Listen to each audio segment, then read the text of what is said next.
ఓం గం గణపతియే నమః శివాయ గురవే నమః. జ్ఞానక్షేమ యూట్యూబ్ ప్రేక్షకులందరికీ కూడా స్వాగతం.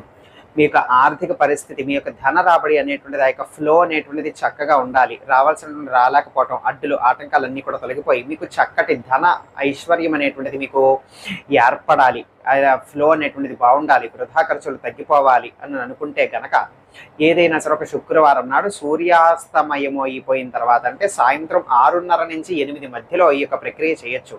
స్నానం చేసి మీ యొక్క పూజా మందిరంలోకి వెళ్ళి తప్పకుండా ఖచ్చితంగా ఒక లక్ష్మీదేవి అమ్మవారి యొక్క విగ్రహం కానీ ఫోటో కానీ ఏదైనా ఉండాలి. ఈ విధంగా ఒకవేళ లక్ష్మీదేవి అమ్మవారి యొక్క ఫోటో ఉన్నట్లయితే కనుక ఆ లక్ష్మీదేవి అమ్మవారి యొక్క ఫోటో ముందర ఒక ఎర్రటి గులాబీ పువ్వు అనేటువంటిది పెట్టండి. ఆ ఎర్రటి గులాబీ పువ్వు మీదన ఒక్క చుక్క తేనె వేయండి, ఒక్క చిటికెడు పసుపు వేయండి. ఈ విధంగా వేసి దానికి కాడ విరిచి ఆ విధంగా చక్కగా, అంటే గులాబీ పువ్వు కింద కాడ విరిచి జాగ్రత్తగా నించో పెట్టుకుని దాని మీద చిటికెడు తేనె చిటికెడు పసుపు వేసి ఆ లక్ష్మీదేవి అమ్మవారికి నమస్కారం చేసుకుని